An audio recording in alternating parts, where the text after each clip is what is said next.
Hello, Zain. How are you? I'm good. How are you? I'm good. It's been a while since we last spoke. What have you been up to? Yeah, I've been traveling a little bit with my friends from school, and I'm excited to be starting work in just 2 months. I know I'm very excited for you. I remember when I first spoke to you. How long ago was that now? I think it was about a year ago, Yes. So let me last take you summer. back to the time when you were studying at Wharton. Finance and public policy, was it? A Yeah, really I was exciting studying combination. finance and public policy. Yes, Amazing. exactly. Walk us through what recruiting looks like from inside uh, the process. What did that process actually involve for you?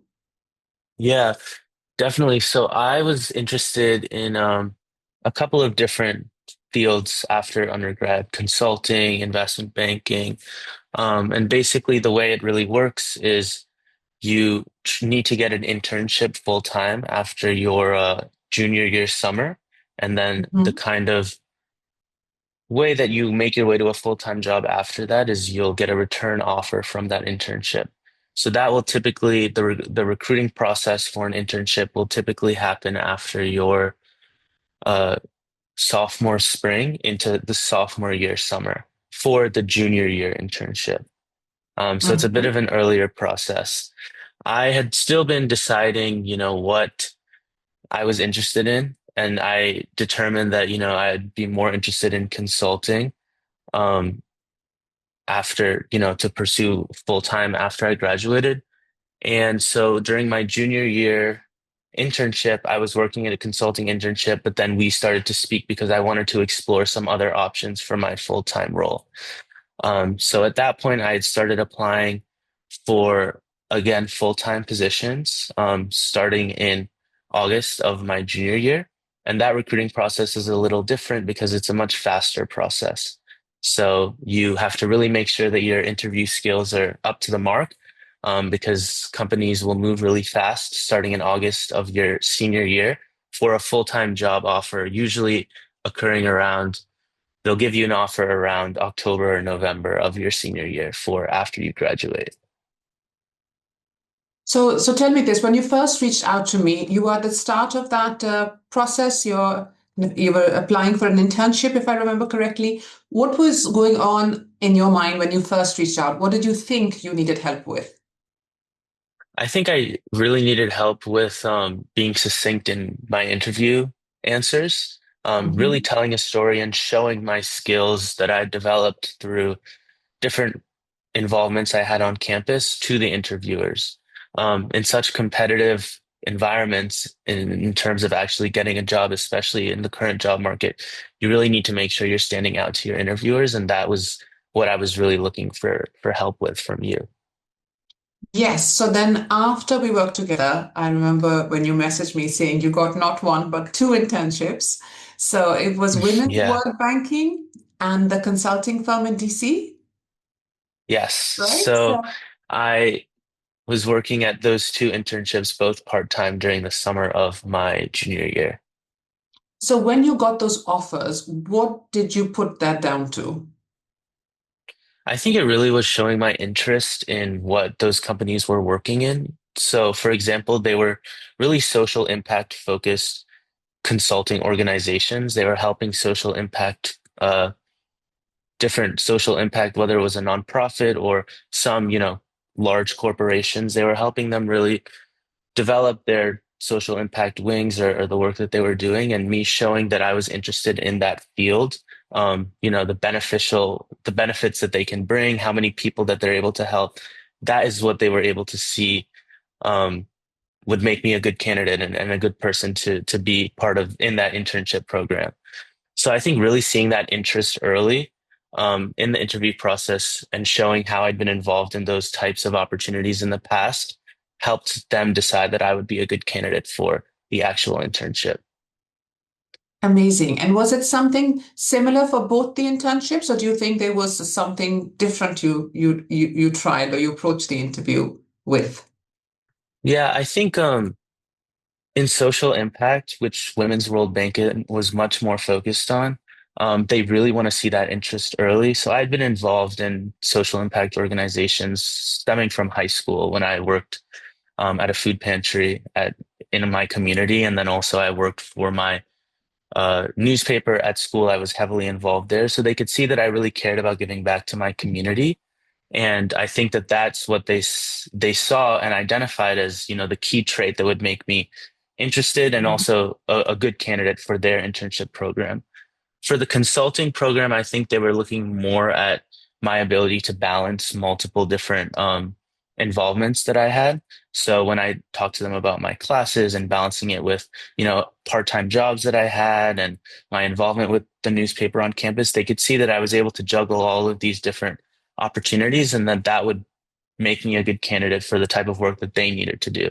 And I think the fact that they also had a whole section of their company that was focused on giving back and community service, they could see that my interest there also translated and, worked well with what they were trying to do.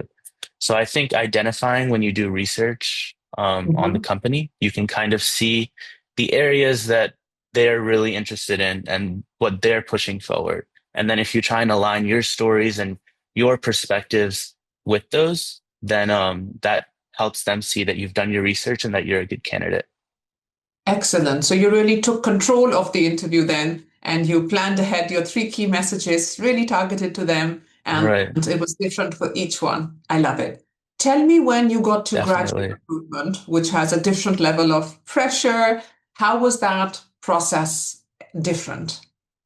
Yeah, I think that process is a little different because you want to show why you're pivoting from where you currently worked, and you want to show how those experiences can help you bring value to your final, the full-time job offer that you'll get at the end. So I think for me, when I was recruiting for consulting full-time, I had to show that these two experiences were really valuable for me. And this is how, I'm going to use those experiences to make myself a better consultant, you know, a person who will be dedicated and will want to learn quickly when I start at their role the next year.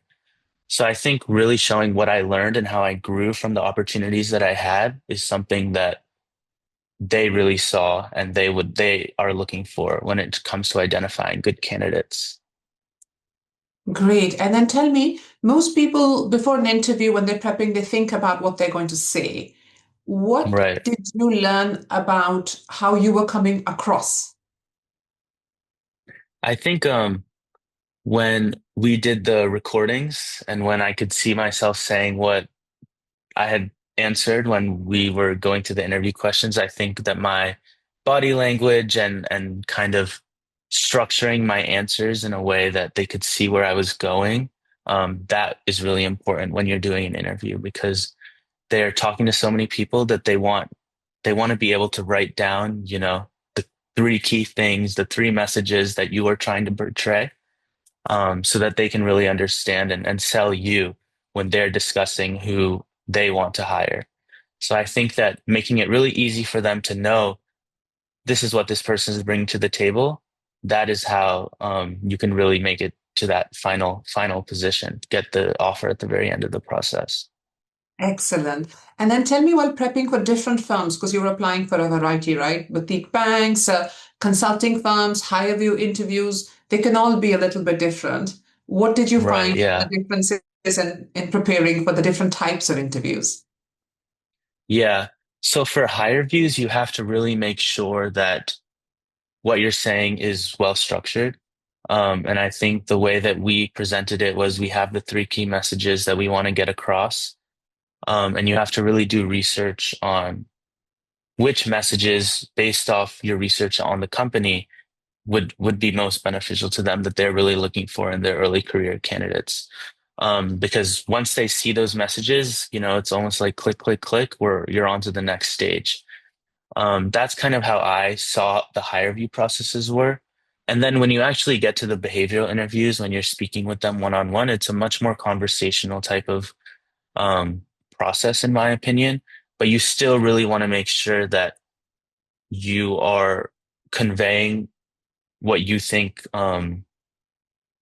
differentiates you, but also makes you um, fits the best with what you're presenting on your resume and the opportunities you've done in the past. So you want to make sure that they are taking away, key things that you've identified before the interview that you want them to know about you and that you should have conveyed those by the end of the interview. So I think having that on your mind while you're doing the behavioral interviews is really important. I was just going to say that at the final round, that's where they're kind of looking for specific things that you've presented before. And I think really sitting down and going through, what you've told them about you in the past, where you think that key, whether it's a barrier or things that they may highlight from your application that they'd want to look more into. Really being prepared to explain those things is important because at that point, I think they're thinking, why should I not hire this person versus why should I hire it? So making sure that you're leveling those areas and presenting the best way that you can. That's how you kind of want to approach those final rounds. I love that. This is the red flag strategy where you kind of, be honest about your weaknesses, come up with a plan to Right. address them, and don't hope that you just, they don't ask or you don't shove it under the Yeah, carpet. You're kind of like prepared for the exactly. tough questions, right? Exactly. So great. You were talking about behavioral question types, and I was going through my messages before this interview, and I noted that you had written specifically about the behavioral question type practice that had really helped you. So can you give us like an example of how that shifted for you in terms of answering those very common interview questions? Yeah, definitely. And I think something I noticed is they all kind of ask the same questions. Walk me through your resume. Tell me about a time that you had to deal with conflict or you had to solve a problem in a limited amount of time. So, you know, going through those like three or four main questions and getting it to a T of, this is what I'm going to say. This is how I'm going to tell my story through whether it's like the STAR framework or there are many different kinds of frameworks you can follow. That is key, I think, because they're also looking for you being able to explain your story in a way that's succinct and they can track what you're saying. Um, so I'd say, even a specific example is all of my all of my interviews start with, tell me about yourself. Who are you? Just the introductory question. And so you really want to make sure that you're getting across like and it's structured in a way that's well that you're presenting, your background, maybe your two or three main involvements on campus, the last internship that you did, and then why you think that makes you a good candidate for the role you're looking for. And I think that being able to explain those quickly in a way that they can write down these notes of this is this person, this is what they're involved in, this is why they want this role. It makes it much easier for your interviewer to move you on to the next round or say that this is a person that I really like. So I think with behavioral interviews, putting yourself in the perspective of the interviewer is also really important. Um, and how you should kind of approach giving those answers. In my opinion, that's kind of what worked for me. Yes, I love it. It's like you are wearing my interviewer hat on, and now you are trained to think like the interviewer and help them out, Right. right? Because they are doing their job at the end of the day, and if you help them, they will prefer you than other people. Uh, Exactly. Yeah. so you landed a consulting role in DC. Tell me what that moment was like when you found out. Yeah. I had a really long process, I feel like, from looking for internships, and then I got the internships that I was really excited about, but then having to do the full-time role search after. It was a really long and drawn out process. So it was a huge relief for me at the end to kind of get that call. And I had really liked the firm that I was interviewing with and the people that I had met. So I felt like at that final point that, oh, this is a great fit for me. So it was a really like surreal moment. I also think that something I'd heard constantly throughout this process is, oh, at the end of the day, everything works out, or it should work out at the end. And it kind of made sense to me at that point because it was like after all of those interviews, all of those jobs that you're applying for, you really only need one offer at the end of the day. So if you keep pushing for that one, that's the job that, if it's a job that you like, then that's perfect. And If not, apply for as many as you want, but really focus on those few jobs that really appeal to you because that's how you only need one to work out at the end. The focus point is so important. I find so many applicants going for numbers, right? They're like, I'm working Yeah. so hard. I want to apply to so many options and then I'm going to have one out of 100 or whatever. But actually, that's not a good strategy. The focus is where the magic happens. Yeah. Um, Tell me about. And I was just going to say, I think the firms can tell too, because they can tell the research that you've done. They can see if you know people that work at the firm or went there from your school. If you even mention them and say, "Oh yeah, I know someone worked there. I've heard of that person. I've talked to that person." That stuff really helps too in the process. So few and focusing on specific areas. That's always been my advice that I give. Great advice. Final rounds are where most strong candidates fall apart. They make it all the way there, they think it's so close, and then it's a rejection. What do you think Mhm. separates the ones who convert? I think at the end of the day,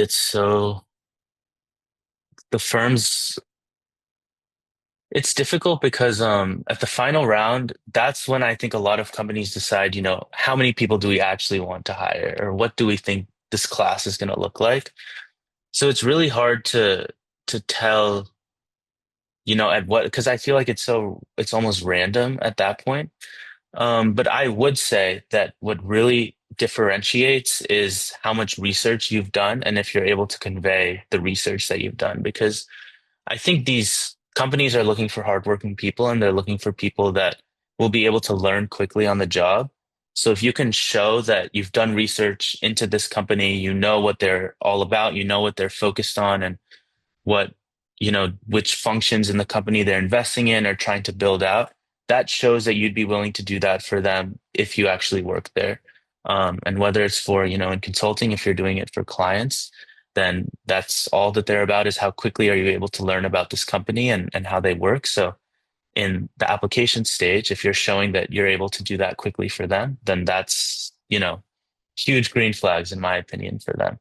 And at the end of the day, final rounds, you want to show that you're interested in and you're actually excited to work for them because I think that's when they start to imagine, oh, this person may actually be here next year. We'll actually be seeing this person, be with them in the office. So you want to show that, you're someone that they'd want to be around and that they'd want to speak with. They'd want to, you know, spend time in an airport with in consulting, that Exactly. kind of deal.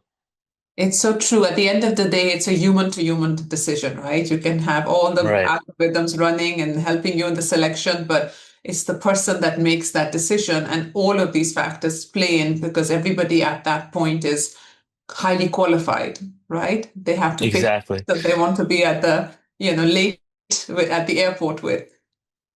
Yeah, exactly. And I'd also say, at the end of the day with final rounds, it's really hard to get a no after that. But at that point, pick yourself up. A lot of the times in my experience, and especially talking to people at Penn, people going through the process, it's such a random decision at the end of the day. So at those final rounds, it's really random. So don't think, oh, I could have done so much better. Just keep going to the next one. One will hopefully work out at the end. Yes. Do you think it's a numbers game that just keep going and it'll happen? Or do you think there is maybe something that tiny that needs to be adjusted and that can make the difference? Yeah, Because what they're really looking for is a reason to say no, and it can be a very small reason. small They thing. have to they Yeah. have to find something, right? hmm My opinion is always the interview part is not a numbers game. Once you're in the interview process, that can always be converted to a full-time position or an internship position. And the way you interview, if you tweak those small things, if you give them a reason to hire, if you show that you've done your research, then ultimately should work out in the end. For applications in this job market, especially when it's so easy to apply to so many jobs, a lot of the times people are just sending out resumes. That may be a numbers game, but I'd say that something that worked out for me is in terms of networking, when you're speaking to alumni from your school, um, alumni, people that just in the market, that getting to the interview stage is where networking really plays a large role. They can pull your application, they can get you your first round interview. And I think from that point, that's when you do your research, you bunker down, and try and get to that, final offer at the end. Excellent advice. Now tell me, a lot of Wharton students assume the brand does the work for them in the interviews. Mhm. What would you say to that? I think the brand helps in getting to the interview stage. I think at the interview stage, everyone is equalized. So whether, if you're all there, they're looking at your past internship experience. I think work experience is really important. And they're looking at your, clubs that you're part of on campus, opportunities that, how you give back to your community. They're looking at those areas more, and as well as your, grades and GPA and all that. I think the brand is really, for me, the Wharton brand really helped is when I wanted to speak to alumni and I was able to speak with, managing directors at banks and like partners at consulting firms just from emailing them with my Wharton email address if they went to Wharton. And that's something that, you can't, no school, in my opinion, can match that. So just being able to talk to them and get advice from them and tell them about what I'm interested in, what I would want to do at their company, that is, unprecedented, I think. But I think in terms of the actual process of, you know, application to interview to final offer, once you get to the interview, if you're a Wharton student or you're at a similar type of school, you still have to show that you're interested in the company. You still have to show that you've done your research, that, you know, you're willing to work just as hard as everyone else and don't kind of assume that the name will get you to the final offer. So, last question. Tell us, if you can, in like a sentence, what working with me and with Leadearly did for you. Yeah, Leaderly was so helpful because it really helped me learn how to structure my thoughts in the interview process. And I think that when it's purely, a one-on-one conversation and that's how you're being assessed, that's the best skill that you can have. That's the only skill that really matters. And I think that working through that process of how to think about how to present yourself, that's where Leaderly really thrives. Thank you for all of your help throughout all of this process.